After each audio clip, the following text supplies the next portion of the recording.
Seja bem-vindo ao BDF Entrevista. Eu sou Marcela Reis e hoje eu converso com um convidado super especial. É o Guilherme Terreri. Ele é ator, professor, comunicador, psicanalista em formação, crítico cultural e muito conhecido por sua persona drag, a Rita Von Hunt, que eu tenho certeza que você já ouviu falar. Oi, Guilherme, seja muito bem-vindo ao programa. Tudo bem com você? Oi, Marcela, tudo bem? Estou muito feliz de estar aqui. Obrigado por me receber e espero que seja uma entrevista legal. Ai, com certeza. Eu gosto super do seu trabalho, então estou muito feliz, estou animada para essa conversa. Então vamos Vai começar. ser maravilhoso, também estou animado, gosto muito do trabalho de vocês aí também na Brasil de Fato. Ai, que ótimo. Bom, eu queria começar com uma pergunta mais quente, que eu acho que a gente vai conseguir trocar bastante. A gente acabou de ver o PL da dosimetria sendo aprovado na Câmara, né? Foi um show de horrores. E eu queria saber sua opinião, assim, você acha que isso é um sinal verde para o golpismo, para a extrema-direita ganhar força? Como que você avalia esse cenário? Marcela, não sei. Tenho. Bom, sei lá, existe tanta coisa a respeito da qual a gente podia falar. Eu sinto que mais uma vez o Congresso dá um demonstrativo muito explícito para a sociedade brasileira do lado, né, que o Congresso está, a serviço de quem ela está, essa farsa, né, republicana que a gente tem no Brasil. E eu acho que historicamente, quando a gente olha para o desenvolvimento do Congresso Nacional, quase na totalidade da sua existência, as duas casas do Congresso, né, seja a Câmara, seja o Senado, ela atua como porta-voz dos interesses das elites no nosso país. E agora não diferente, né? Em uma tomada só, a gente tem a cassação de um deputado de esquerda, a tentativa de cassação e inelegibilidade de um quadro de esquerda. Acho que um dos quadros mais combativos que a gente tem hoje no Congresso Nacional. A gente tem a tentativa, né, de restringir as nossas possibilidades de demarcação de terra indígena no país, com voltar os debates do marco temporal, que já haviam sido, de alguma forma, decididos no STF. E por último, né, esse esdrúxulo episódio da redução de penas para tentativa de golpe de Estado no nosso país. Acho que tem uma coisa muito séria aqui que também precisa ser dita, é que a gente viu esse vídeo feito, se eu não me engano, foi pelo jornalismo da Globo, em que alguns parlamentares estão num canto do Congresso, não sabem que estão sendo filmados e conversam, né, sobre a motivação dos votos. E mais uma vez é a liberação de emendas, né, tanto as impositivas quanto as outras. Então, mais uma vez, a gente vê o Congresso se portando como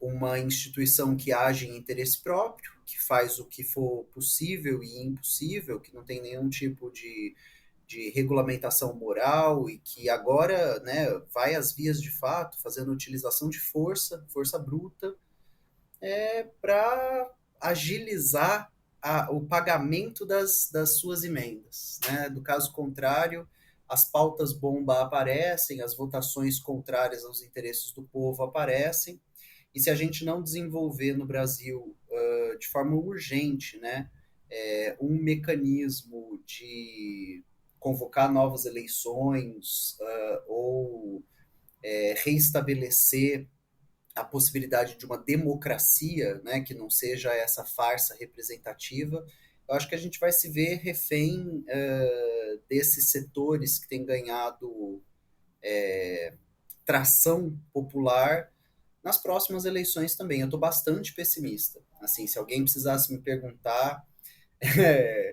meu prospecto para 26 é um pouco continuidade do pleito eleitoral de 24. Assim, eu acho que a gente vai ver derrotas acachapantes para os setores progressistas e democratas. Né? Perfeito, obrigada pela resposta. Continuando um pouco nas pautas mais quentes, eu queria entrar em outro assunto também não muito agradável. Bom, a gente viu um aumento imenso, né, assim, dos casos de feminicídio nos últimos tempos, casos muito truculentos, um cenário bem horrível. E acho que eu tenho visto muitas mulheres sendo entrevistadas, então achei que era uma boa oportunidade de falar com o homem, qual que é o papel dos homens nessa luta contra a misoginia, né? Que eu acredito que não dá para a gente fazer sozinho, que são os homens que estão matando as mulheres, né? Como que você enxerga esse cenário? O que você vislumbra que dá para fazer, né? Caminhos possíveis mesmo para a gente mudar isso? Olha, são muitos os caminhos, né? Acredito que quando a gente olha para os debates de gênero com o mesmo acúmulo que a gente tem para os debates raciais no país, a gente consegue entender que a superação do racismo no Brasil é algo que vai demandar de pessoas não racializadas, né? Ou seja, pessoas brancas no Brasil, uma superação do racismo, né? Então a gente, para superar o racismo nesse país, precisa superar as condições que o produzem e as subjetividades que o reproduzem. Então, o racismo é um fenômeno estrutural da economia brasileira, o racismo é um fenômeno histórico da civilização brasileira, o racismo é um processo social brasileiro reiterado em todas as instâncias da vida social brasileira. O mesmo acontece com a misoginia. Então, quando a gente pensa nas modalidades de ódio e combate, né, e apagamento, e silenciamento, e assassinato sistemático de mulheres, a gente está defrontado com, outra vez, né, uma das matrizes que fundam o tipo de sociedade que a gente tem. A misoginia ela é constitutiva da experiência moderna, né? A gente tem três grandes ficções, né, da modernidade, que são raça, classe e gênero. Digo isso porque quando a gente olha para a violência contra mulheres no Brasil, com o mesmo acúmulo que a gente tem para pensar as violências raciais, a gente entende que, da mesma forma que a gente vai precisar de brancos antirracistas para combater verdadeiramente o racismo, e se a gente pensa nos termos da Cida Bento, né, o racismo como um pacto, o machismo opera de forma muito semelhante, né? A masculinidade ela é uma espécie de pacto social, por ser uma ficção social. E aí a gente vai precisar de homens que sejam antimachistas, né? Não apenas que não o sejam, mas que sejam antimachistas. Digo isso porque as estratégias de combate, de compreensão e combate a esse fenômeno, elas são pervasivas. Como o gênero está em tudo, como raça está em tudo, as estratégias de combate, isso pode ser positivo, né? Isso pode nos dar um lampejo de esperança. As estratégias de combate estão por toda parte, né? Da pedagogia às artes, passando pelo desenho de espaços públicos e privados. Então, eu acho que o mais ingênuo, né, o mais bonito, o mais fofo, é pensar num projeto de educação, né, radicalmente emancipatório. Então, é pensar que a gente tem escolas do futuro já operando em muitos lugares no mundo. Recentemente, eu fiz uma publicação nas redes sociais compartilhando algumas das experiências dessas escolas. Esse caso em específico era na Finlândia, e são escolas nas quais as meninas são destreinadas, no sentido de um treinamento de gênero hegemônico, e os meninos também. Ou seja, os meninos vão aprender éticas e poéticas do cuidado, e as meninas vão aprender éticas e poéticas da autonomia. Digo que esse é o caminho mais fofo, mais bonito, porque ele é, na melhor das hipóteses, um verniz, né? A violência contra a mulher ela é constituinte do capitalismo. É impossível pensar capitalismo sem um estágio de acumulação primitiva que cria. É impossível pensar capitalismo sem pensar trabalho de reprodução social não remunerado. Então, enquanto a gente tiver uma divisão sexual de trabalho, enquanto a gente tiver uma divisão de gênero de trabalho, e um desses trabalhos não é remunerado, valorizado, etc., etc., discutir o combate como se ele fosse subjetivo é absurdo, né? Ele é material, ele é prático, ele é objetivo, ele é concreto. Perfeito. E bom, você falou de educação e de capitalismo, então queria seguir um pouquinho nisso, mas um outro ângulo. Eu queria falar um pouco da Rita. Eu não sei se eu posso estar errada, você me corrige, mas vendo os seus vídeos, vendo esse trabalho que você construiu, eu vejo muito, talvez ela surgindo como esse instrumento ali de educação, né? Uma forma de você se colocar no mundo para trazer isso, né? Trazer conhecimento. E ao mesmo tempo a arte é uma ferramenta de resistência. Eu acredito que ainda mais na sociedade que a gente vive, né? No sistema que a gente está inserido. Então eu queria te perguntar como que a Rita surgiu, se faz sentido o que eu falei, e também te perguntar uma outra coisa. Todos os signos da Rita são ali de uma mulher de elite, estudada, e com certeza acho que tudo isso foi pensado, vindo de você eu tenho certeza que tudo foi muito bem construído, mas também queria te ouvir um pouquinho falar disso, né? Qual que é a ideia por trás, se eu tô certa nas minhas alegações aqui. Marcela, você está certa, sim. A Rita surge num contexto é, que são os primeiros anos dos 2010, né? Então ela surge em 12, está atuando no Carnaval de 13, mas esse processo ele é sempre mais ou menos detalhado a depender de onde eu dou essa resposta, né? Acho que quase todos os lugares por onde eu passo perguntam sobre a origem, o início, e aí a depender de quanto tempo tenho, quem é o público, qual é o foco, o enfoque da entrevista, eu respondo de uma forma.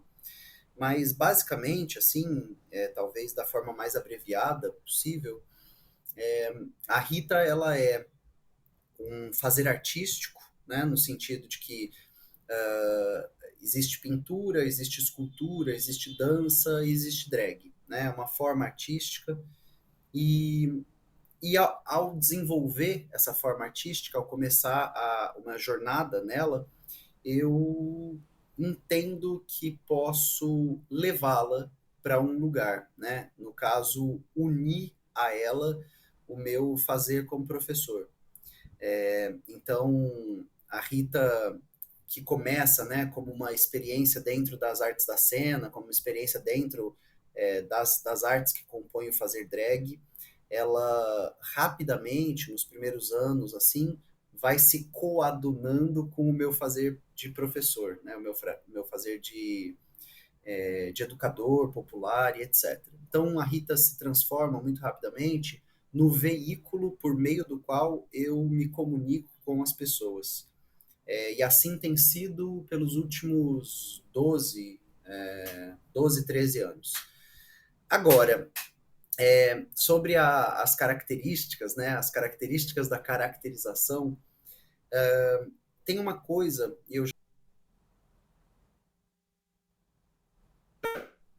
Marcela, você está me ouvindo? Tô, agora eu Porque tô te ouvindo de novo. aqui a cena tinha Voltou. congelado para mim. Te Agora peço voltou a perdão. imagem e o som. Imagina, vamos continuar. Obrigada. Imagina.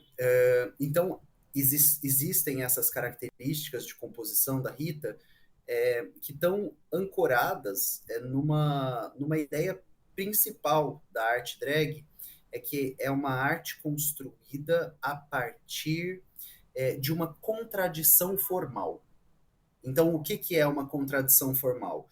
É que a forma artística drag ela apresenta um tensionamento, né, que é visível, mas ele também é latente. Então, a gente pode pensar isso por milhares de caminhos, né? Muitos são os intelectuais que escreveram sobre isso, pensaram isso, mas aqui, como uma conversa nossa, não como uma aula, nem uma pesquisa, a ideia é que se eu estou fazendo uma drag de esquerda radical, haverá um ganho político imenso se uma drag de esquerda radical carregar a imagem da Margaret Thatcher. Então, a ideia é que causa uma explosão.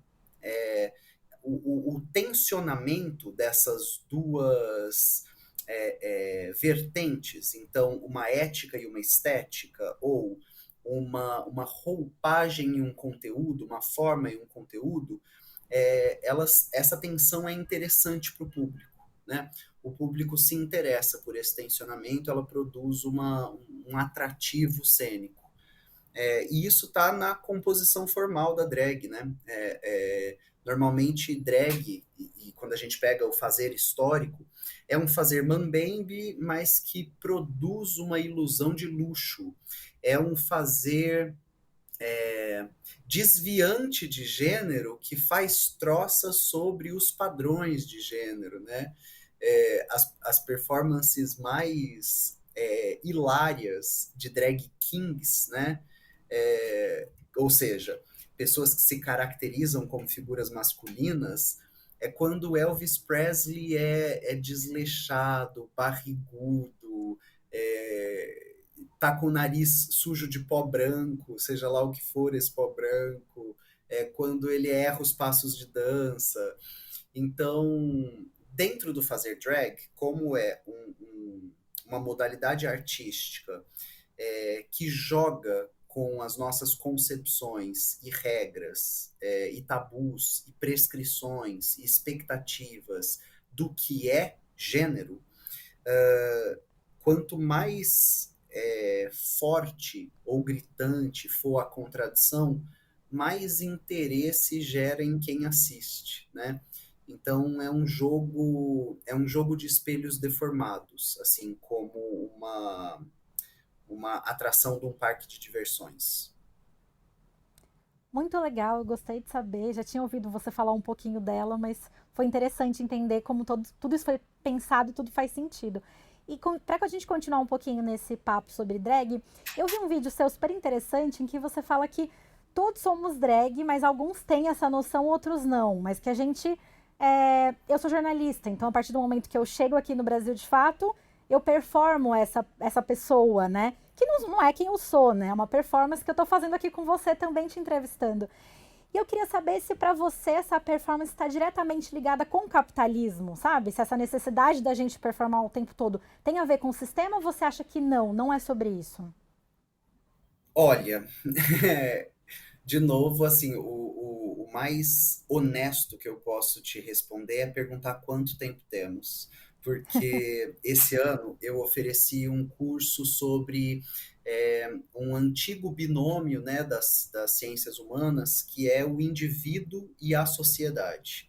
Essas duas partes que foram pensadas, né, ao longo das ciências humanas como interconstituídas, mais distintas, mais indissociáveis. E aí a gente está fazendo essa formação juntos e juntas, né? Eu ofereço ela de forma online para quem quiser acompanhar.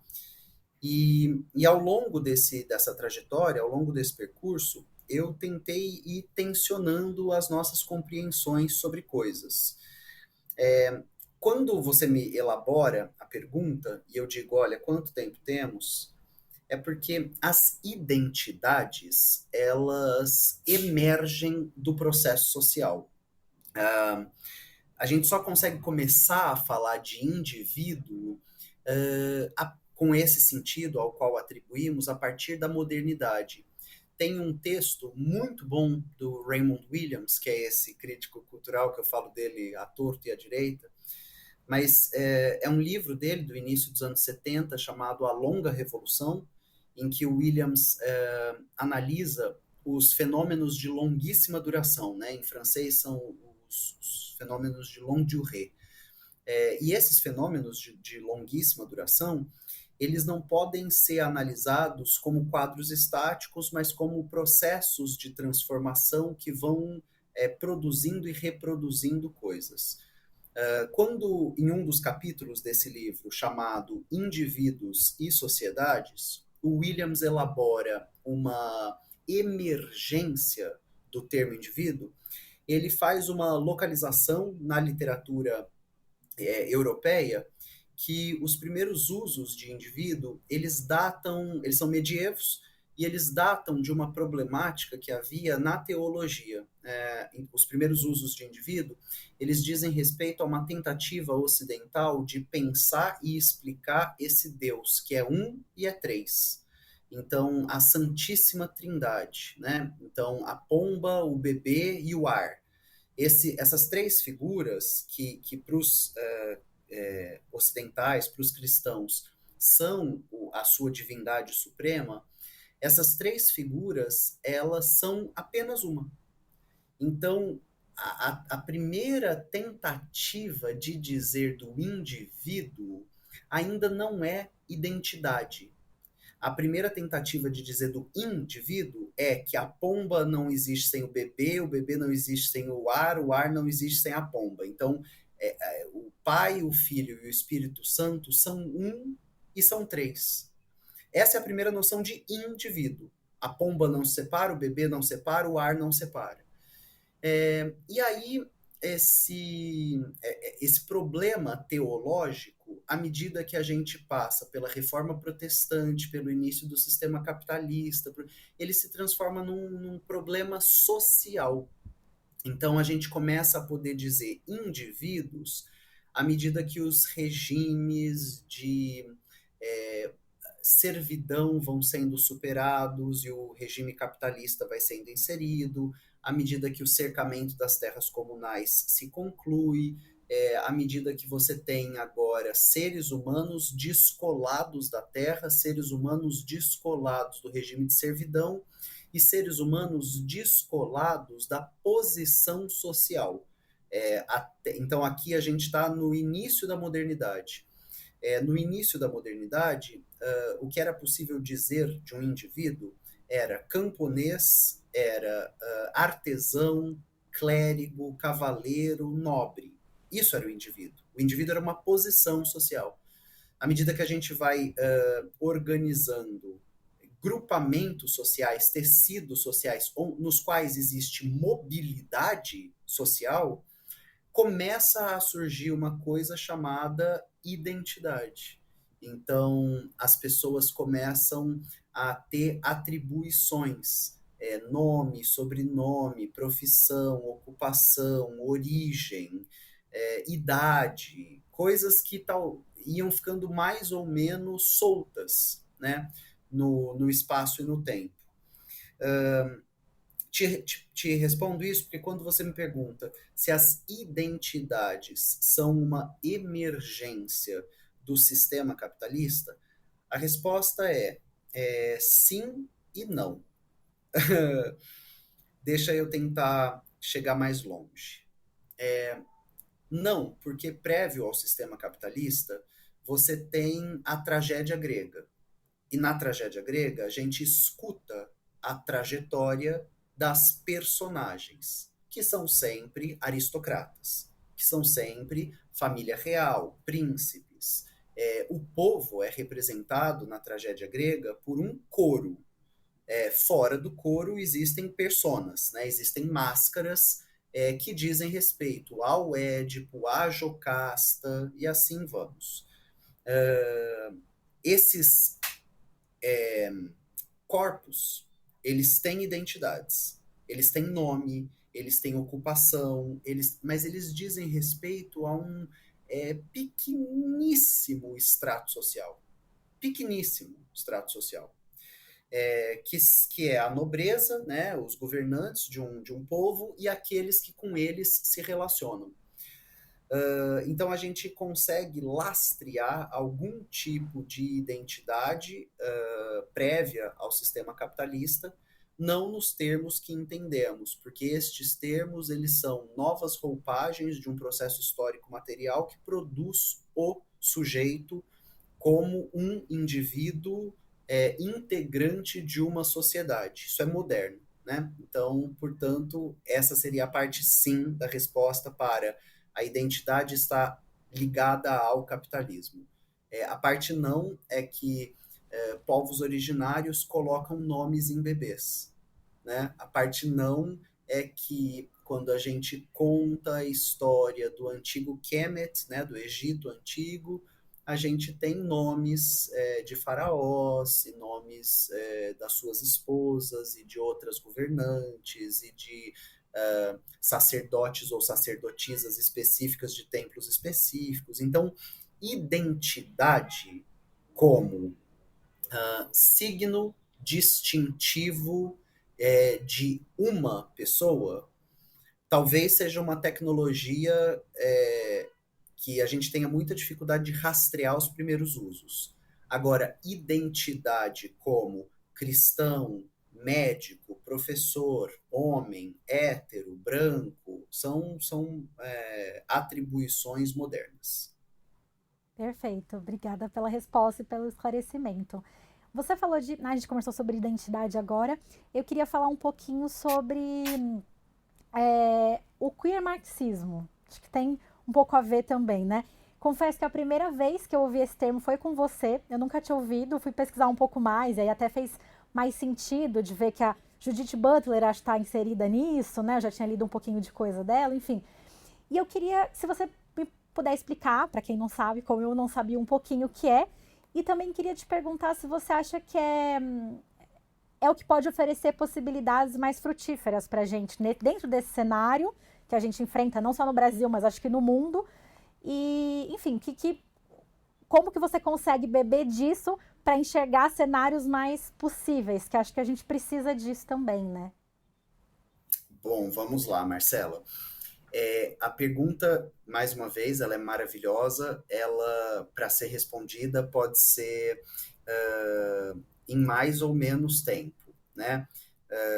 Dá para a gente ir muito longe, dá para a gente ficar no rasinho, mas talvez eu vou começar assim e você vai me acompanhando, me dizendo se eu estou fazendo algum sentido. Combinado. Quando a gente pensa que a esquizoanálise é um desdobramento da psicanálise, a gente talvez consiga conversar sobre isso que é o queer marxismo, como um desdobramento do marxismo. Acho que para a gente ir direto ao ponto, chegar no tutano da coisa, a gente pode pensar o seguinte: o marxismo ele naturalizou a heterossexualidade e a cisgeneridade. Então, esse é um dos pontos cegos da teoria marxista. A teoria marxista tomou como natural um regime de sexualidade humana e tomou como natural a prescrição de gênero baseada em uma anatomia. Por serem homens do seu tempo, né, por serem produtos históricos de um processo, o Marx e o Engels vão fazer elaborações teóricas a partir daí. O que a gente tem é que no século XX, e à medida também né, que a antropologia se desdobra, que os mitos de dominação masculina vão sendo desnudados, a gente consegue pensar outras formas de organização social. A partir daí, a gente consegue desnaturalizar uma coisa que ficava absolutamente encoberta. Talvez quem tenha interesse, a gente tem uma grande antropóloga, que é a Eleanor Burke Leacock. Ela tem um livro aqui no Brasil, publicado, chamado Mitos da Dominação Masculina, uma coletânea de artigos sobre as mulheres numa perspectiva transcultural. Essa antropóloga, que era uma marxista, ela vai fazer uma das tentativas mais importantes de mapear mitos de dominação patriarcal. A gente tem uma série de intelectuais que fizeram isso. Aqui no Brasil, existe e tem que existir um destaque muito grande para Rita Segato, né, que ela elabora um conceito de patriarcado de baixa intensidade e patriarcado de alta intensidade. Fato é que esses trabalhos, né, então, ao longo do século XX, à medida que a gente vai tendo dimensão de outras formas de organização do tecido social, de outras sociedades, fica explícito que havia um ponto cego construído na teoria marxiana, né? Que tanto Marx quanto Engels eles tomaram como natural a heterossexualidade e a cisgeneridade. Você tem outros pesquisadores e outras pesquisadoras ao longo do século XX que vão atacar essa naturalização. Então, uma das bases, né, metodológicas do método materialista histórico dialético é historicizar, né? Um dos maiores críticos culturais que a gente tem, que é um estadunidense, tadinho, já falecido, Frederick Jameson, ele, uma das obras dele mais conhecidas, que é o Inconsciente Político, ele nos pede reiteradamente que a gente nunca abra mão do processo de historicização. Ou seja, colocar na trajetória histórica e humana tudo sobre o que a gente vai lançar olhares. Fazer isso é uma forma de desarmar algumas armadilhas. A maior dessas armadilhas, e o Gramsci nos ensina isso, são as armadilhas da hegemonia cultural. Quando a gente toma por natural coisas que são históricas, benéficas a grupos específicos e que passaram por transformação. Se a gente toma masculino e feminino como natural, vem da natureza, então a tarefa feminista vai ser explicar a opressão, vai ser designar a opressão e não superá-la. E não entendê-la como um regime político, discursivo, econômico que pode ser destruído, que pode ser reconfigurado. Se ela é natural, não há o que fazer. Né? Então, o queer marxismo, ele é um desdobramento da teoria marxista heterodoxa, já nem era mais ortodoxa, para uma capacidade de olhar para a questão que faltou em uma série de análises que foi construída ao longo do tempo, né? Essas análises, elas naturalizaram, tomaram como advindo da natureza alguma coisa que hoje chamamos do sistema sexo-gênero. Perfeito. Nossa, muito interessante e realmente acho que é um olhar importante para a gente ter, né? Essa crítica eu acho que é fundamental para a gente conseguir olhar e traçar novos caminhos, né? E eu Tem queria. um momento que você... Perdão, Marcela, é que tem um Não, momento que pode você me falar. pergunta se eu acho que ela é a mais frutífera. E assim, minha amiga, a gente saiu da COP30 sem uma linha sobre combustíveis fósseis. Sim, Assim, agora, não, eu acho que não tem mais nada frutífero. Eu acho que a humanidade, no sentido, né, aqueles que controlam os rumos de desenvolvimento humano, os donos, os detentores dos meios de produção, eles optaram pelo extermínio, né, pela sexta extinção em massa. Então, frutífero agora, eu não acho que é uma linha teórica. Eu acho que é uma capacidade de organização política de dimensão planetária, né? Que fosse capaz de parar um modo de produção e vida. Mas acho que já está completamente fora da nossa possibilidade, assim. Tenho olhado sempre com um pesar e uma gravidade monstruosos para essa questão. Então, sempre que alguém me pergunta, você acha frutífero?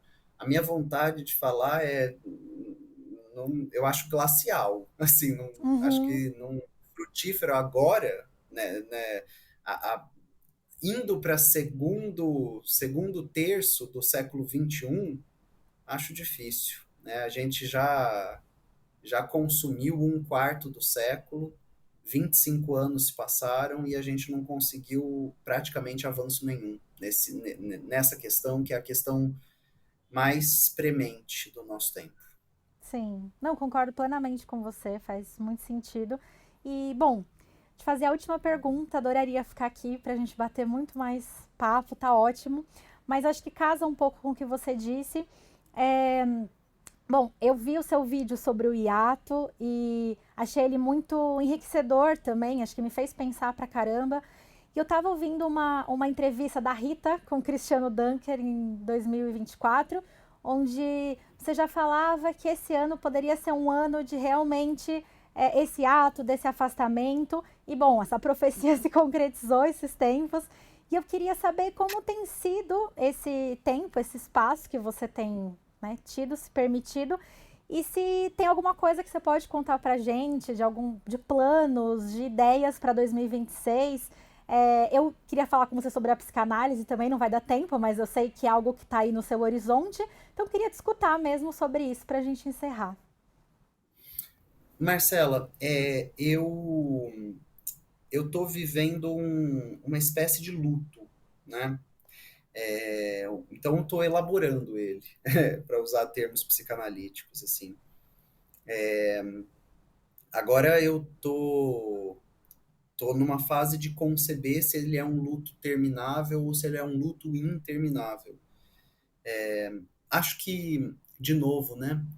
Tanto a Rita Segato quanto o Ailton Krenak, eles deram entrevistas recentes em que eles falam de uma desistência do humano, né? Que parece que essa coisa, essa ficção, né? Que apartamos do resto do reino animal, e do reino vegetal e do reino mineral e tomamos como distinta, etc, etc, etc. Essa coisa chamada humano, ela deu bastante errado, né? No sentido de ameaçar as condições de vida no planeta para um sem número de espécies. E eu acho que os últimos 12, 13 anos do meu trabalho, da minha vida, eles têm sido de um investimento sobre-humano. Aqueles que estão perto de mim, aquelas, e eu sabemos assim quantas horas, quanta energia, quanta disposição são investidos nos processos de formar, né, de educar. E de comunicar, e de disputar, e de informar. E eu sinto que existe algo do tempo, né, no sentido de que eu sou mais um ser humano vivendo o fim do primeiro quarto de século do século XXI. E eu saio da COP30 com todos nós saímos, né, com esse grande carimbo de que não há nada no horizonte. As principais potências do planeta disseram que vão intensificar suas explorações de combustíveis fósseis, né? Japão, China, Índia, Estados Unidos, Emirados Árabes, Brasil, né? A gente acabou de passar pelos maiores leilões de poços de petróleo da história. A gente começa os estudos para exploração de petróleo na foz do Rio Amazonas. Então eu acho que eu estou elaborando um luto, que ficar meio que sentado na sarjeta, assim, pensando, educar serve para quê? Educar serve, sabe? Pessoas educadas são capazes de mudar a realidade. E achando que Se fosse há 50 anos atrás, talvez, há 100 anos atrás, talvez, mas agora eu tenho tido nenhuma esperança, nenhuma. Só que eu acho que quem não tem esperança não deve comunicar. E por isso eu estou vivendo um luto, né? Eu não tenho nada para dizer para ninguém, né? Eu recusei essa entrevista 68 vezes, porque a única coisa que eu tenho para te falar é, Marcela, você não vai fazer 50 anos de idade, sabe? Pede as contas dessa merda, vai tomar sol. Vai viver com quem você ama, vai viver do seu artesanato, faz pão, vai vender pão, porque nós estamos a velocidade máxima rumando para um abismo. E aí eu vou ficar falando para as pessoas, estude, lute, leia Frederick Jameson, se organize. Eu não sei nem mais se dá tempo. Se a gente conseguir uma organização massiva de trabalhadores e trabalhadoras no Brasil, demarcar terra indígena, bom, os Estados Unidos vai continuar destruindo e desgraçando tudo. A China também, o Japão também, a Índia também. E aí eu tô meio nessa, assim, vivendo esse luto, elaborando esse luto e olhando só para as coisas miúdas. Então, dando aula para as minhas turmas, orientando algumas pesquisas, ajudando conhecidos, amigos, amigas com as pesquisas deles, dialogando com pessoas, indo em espaços, fazendo formações, mas essa ideia, né, da grande comunicação, a comunicação para milhares e milhões de pessoas, eu não me vejo mais apto a fazê-la, porque eu não sei materialmente se há tempo para isso. Os grandes especialistas e as grandes especialistas que eu escuto, os e as cientistas climáticos, estão quase que majoritariamente já com a válvula do não há mais nada que possa ser feito acionada. Então, acho que eu tenho elaborado um luto, lido, escrevido, pesquisado e ocupado espaços, dado formações, dado aulas, mas eu não estou tentando pensar no futuro, porque todas as minhas tentativas de pensar no futuro resultam em um pensamento apocalíptico.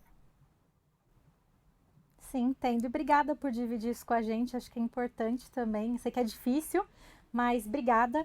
E, enfim, vou ter que encerrar o nosso papo, mas foi ótimo. Muito obrigada por ter se disponibilizado a conversar comigo, apesar desse cenário todo, né? Desse momento que você está vivendo, desse luto. Foi ótimo. Eu espero que você volte, apesar de tudo, porque é muito bom de escutar. É realmente muito, muito engrandecedor e inspirador também. Então, obrigada mesmo. Fico muito feliz, foi um prazer e força na luta e sorte na jornada para nós. Sorte para nós. Bom, esse foi mais um BDF Entrevista. Muito obrigada por seguir comigo até o final nesse papo, que foi ótimo. E eu te convido a continuar acompanhando os programas. Sempre às 7 horas da noite, no canal do Brasil de Fato no YouTube e na TVT, e às 9 horas da noite na Rádio Brasil de Fato, 98.9 FM na Grande São Paulo. Até mais!